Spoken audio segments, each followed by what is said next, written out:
Hello, everyone. I am glad to be with you today for Live with Pastor Nancy. If you would, let me know that you're getting this feed good and strong. Give me a comment, give me something, send my way, and let me know that you're joining us. And that way we'll know we have a signal with you tonight.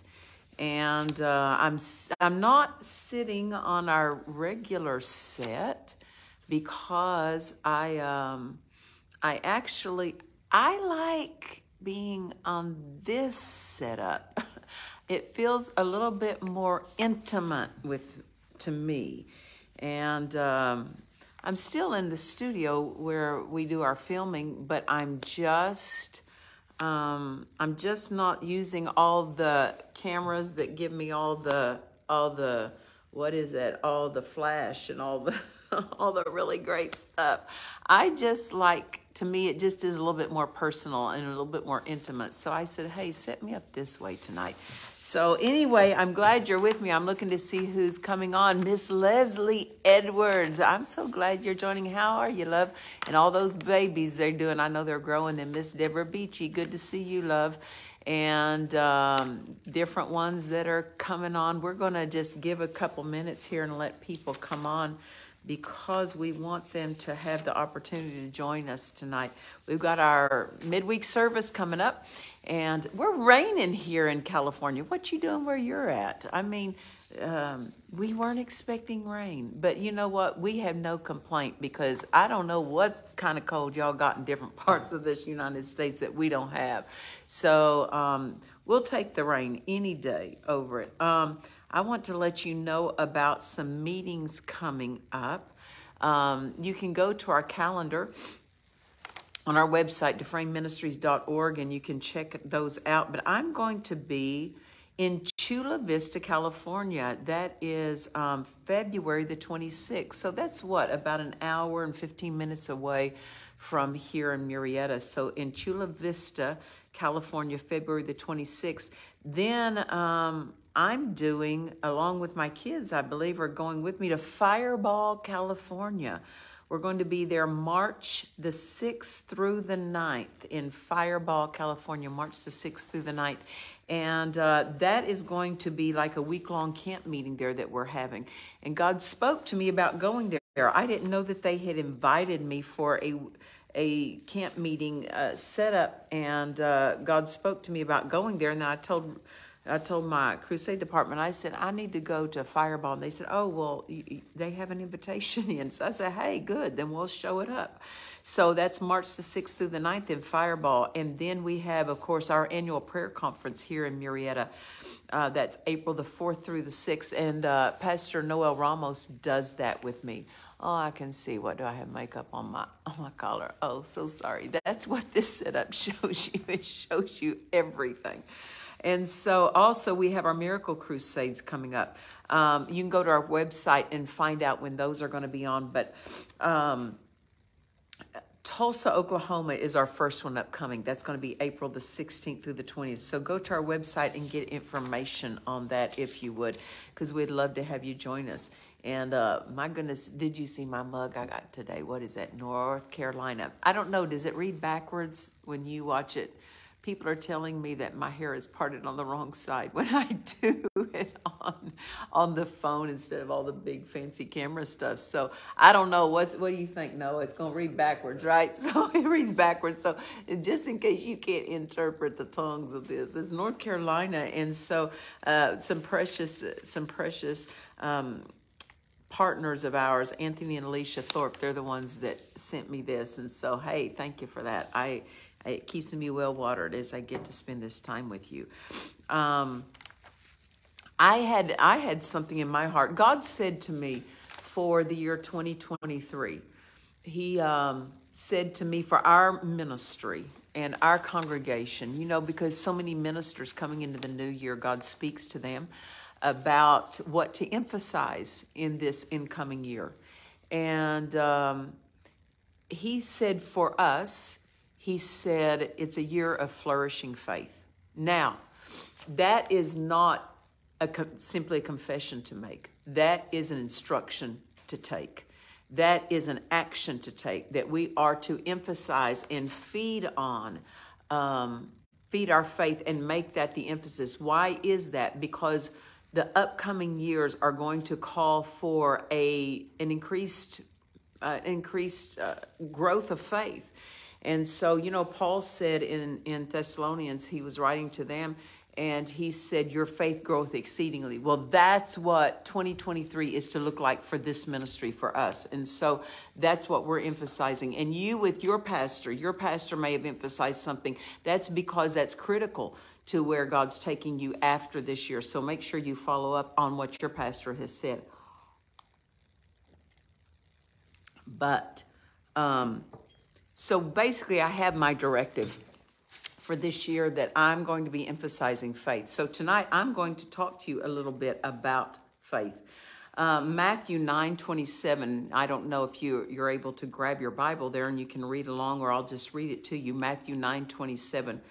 It says, and when Jesus departed, 2 blind men followed him, crying and saying, thou son of David, have mercy on us. And when he came into the house, the blind men came to him. So notice this. Jesus is going from one location to another. When he's leaving his location, there are 2 blind men that start following him, and they're calling after him, and they're saying, have mercy on us. And the next verse says, and when he came into the house. So basically, it looks like, if I could say it this way, he's ignored them. Because the whole journey, the whole time he's going from one location to the next, they're crying after him. So when he comes to the house, the blind men came to him, and Jesus said unto them, do you believe that I'm able to do this? And they said, yes, Lord. Then touched he their eyes, saying, according to your faith, be it unto you. And their eyes were opened. Now, this is the phrase I wanted to focus on tonight. According to your faith, be it unto you. So we see this, that faith provoked God to intervene in their situation. What was their situation? Well, they were blind. So when they released their faith, the power of God intervened. And Jesus was able to minister to them what they expected, but it was their faith that provoked divine intervention in their situation. And notice this, that for people who have faith, they're not waiting for something to happen. We're provoking things to happen. And that is so key. That is so critical, because so much of the time, people will sit back and wait for God to do something. But take the faith that's in your heart, and God will always respond to faith. The power of God meets faith, and faith will provoke God to intervene, provoke power to work in your behalf. Now think about it. The 3 Hebrews, we know this.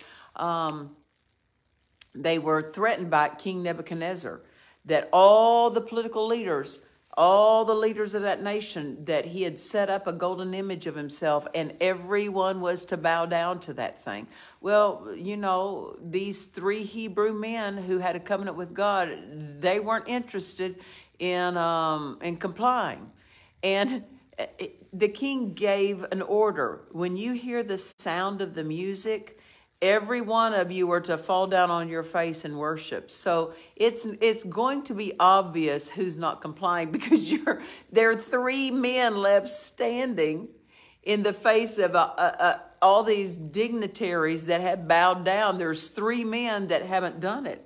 And so it's real obvious who's not complying. And so people informed the king, hey, king, there's 3 men who have refused to comply. They won't bow down and worship. So the king had them brought, and he threatened them again face to face. And he said, we're going to give you one more chance. We're going to play this music, and you better get yourself down. And they just said, we're not careful to answer you in this matter, O king. In other words, we don't have to go off and pray about it and see what's right. We know what's right.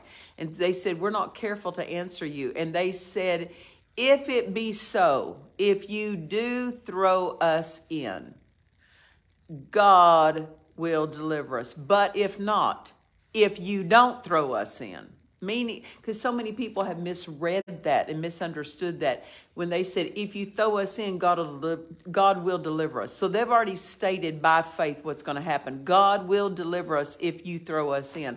The next statement, but if not, most read it, if God doesn't deliver us. That's not what that means. If you do throw us in, God will deliver us. But if not, but if you don't throw us in, then they said, we're still not bowing. Listen. You know, they're not saying if God doesn't deliver us, we're still not going to worship you. You don't have to tell them that. If God doesn't deliver them, they're burned up. They don't have to tell them we're not worshiping you.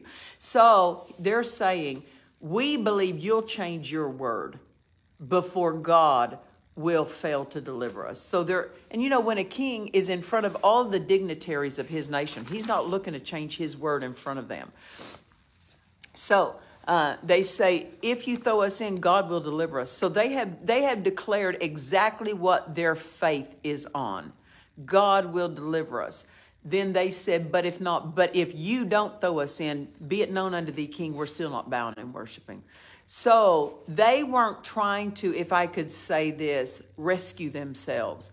They let their faith rescue them. They declared what God would do. You have to know this. This is so critical. When we release our faith, it's not our faith at work. It's God's power at work. So our faith opens the door for the power of God to do the work. And it's not your faith doing the work. It's God's power doing the work. But your faith is the door opener. And your faith holds the door open for God's power to work. As long as we're releasing faith, we're holding that door to God's power open, and it's God who does the work. Remember what Jesus said? He said, the Father in me, he doeth the works. He didn't say my faith is doing the works. Our faith is opening the door and holding it open for God's power that does the work. So these men, when they said God will deliver us, they were opening the door. And then what happened? The fourth man came into that fire and they were delivered.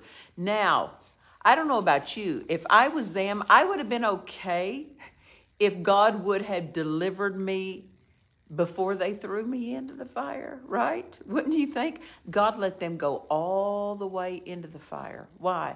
Because he had the plan of deliverance. And the plan of deliverance was the fourth man was going to show up. And not only did they get delivered that day, when they were pulled back out of the fire because they were not burned up in the fire. The king changed his word and said, their God is God. And now everyone was commanded to worship their God. So because of their faith, it didn't just deliver them, it delivered a nation. If God would not have allowed them to go all the way through that fire, there never would have been the command given that a nation's loyalty to God be implemented. So sometimes in our flesh, we're saying, God, you're letting this go a little far. It doesn't matter how far it goes. Deliverance still belongs to you. So just know that. Amen. The power of God will do the work. According to your faith, be it unto you. Be it done unto you. And that's what happened that day with the three Hebrews. What about Joseph? I mean, he was sold by his brothers into slavery, and then he was as a slave for a time, and then he was falsely thrown into prison and left there for 12 years. He was innocent, and he was left in prison for 12 years, but the whole time he never gave up on what he held to the workings of God in his life. And because he held to that, and he just kept tended to him and God, he just kept developing. He just kept growing, if I could say that.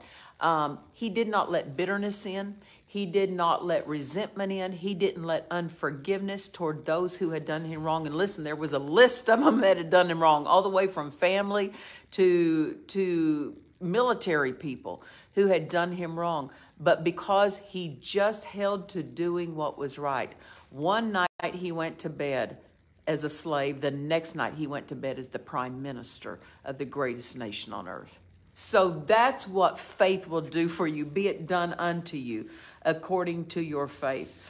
What about David facing Goliath? While the other military men were hiding, David faced Goliath and overcame him. So what do we know? David conquered Goliath according to his faith. It was done. Well, the other Israeli soldiers were acting according to their faith too. What was their faith? They were hiding. They had faith enough to hide so that they weren't killed by Goliath. But David had faith that went in a different direction. Their faith was enough to just try to, if I could say this, find an escape route. But David's faith was enough to take out the giant. According to your faith, so be it done unto you. Listen, just know this. When we move with faith, we just moved into the realm of impossibilities. Faith is the realm of impossibilities. And faith offers us the impossibilities. Now, God is the one who works it, but it's our faith that agrees to move with God into the impossible. And the plan of God for your life is loaded with impossibilities. Why? Because impossibilities is the realm of God. That's the realm God operates in. God is dealing with us through the realm of impossibilities, because that's his realm, is the impossible. God only plans the impossible. Listen, if you're going to plan something for your life, the only thing you can plan is what's possible. No human can plan the impossible for their own life. Because they cannot. God says, my thoughts are higher than your thoughts. My ways are higher than your ways. Man always plans within their own abilities, but God plans within his abilities. And faith moves us from our abilities into God's level of abilities. So it's only faith that can have the impossible. I tell you what, you got to feed your faith. You've got to exercise your faith. You've got to make faith an emphasis of your life. Why? Because without faith, it's impossible to please God. So it's only faith that can have the impossible. Faith offers us the realm of the impossible, meaning we don't have to just live in the realm of what we can do on our own, what we can finance, what we can make happen with our own abilities. God offers us divine abilities. And as we cooperate and move with him according to what he offers us, and we move by faith, we have faith enough to say yes, then we move into a whole nother realm. Listen, if we aren't going to walk by faith, then we have to leave the impossible alone. You cannot even touch into the impossible except by faith. So if people lay down their faith, they're just going to have to leave the impossible alone until they pick their faith back up, because the impossible is only available to faith. The impossible is not available to the mental arena. So it's not sitting down and figuring out and calculating what you can accomplish. It's not calculating just what your finances can accomplish. Can I tell you this? When my husband went home to be with the Lord, I did not adjust my salary that I received from the ministry. I just had the leading that God was going to show himself my provider.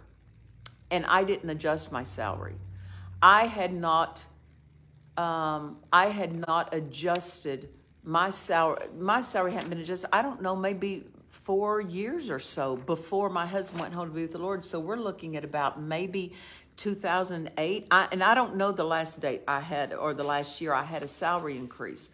But I'm going to say it hasn't been since then. And since he's died, I've not had a salary increase, but God has multiplied me. I mean, I've paid cash for houses. What God has done has been beyond the realm of my calculations. And I knew, listen, God's not against me taking a pay raise, but I knew this: God is impressing me so much with his divine provision that if I step in and start trying to take over my finances by me giving myself a pay raise, basically I'm stepping into something that's, I don't want to step in such a way it dismisses God. I want to let God know I'm totally dependent on you. And when I do that, he has shown himself. And so so rich in provision in my life. And I'm saying that to say this. I don't live by what I can calculate, because my calculations show me that my income does not accomplish what God is doing for me. So I'm just saying, follow what's in your heart. Don't follow what you can calculate. Don't follow what you can figure out. Because the impossible, if you'll move with faith, the impossible becomes normal to you. It is normal for me to have less income with greater outflow. And you go, how did God do this? So much increase that he's brought, because he's not limited to one avenue of increase.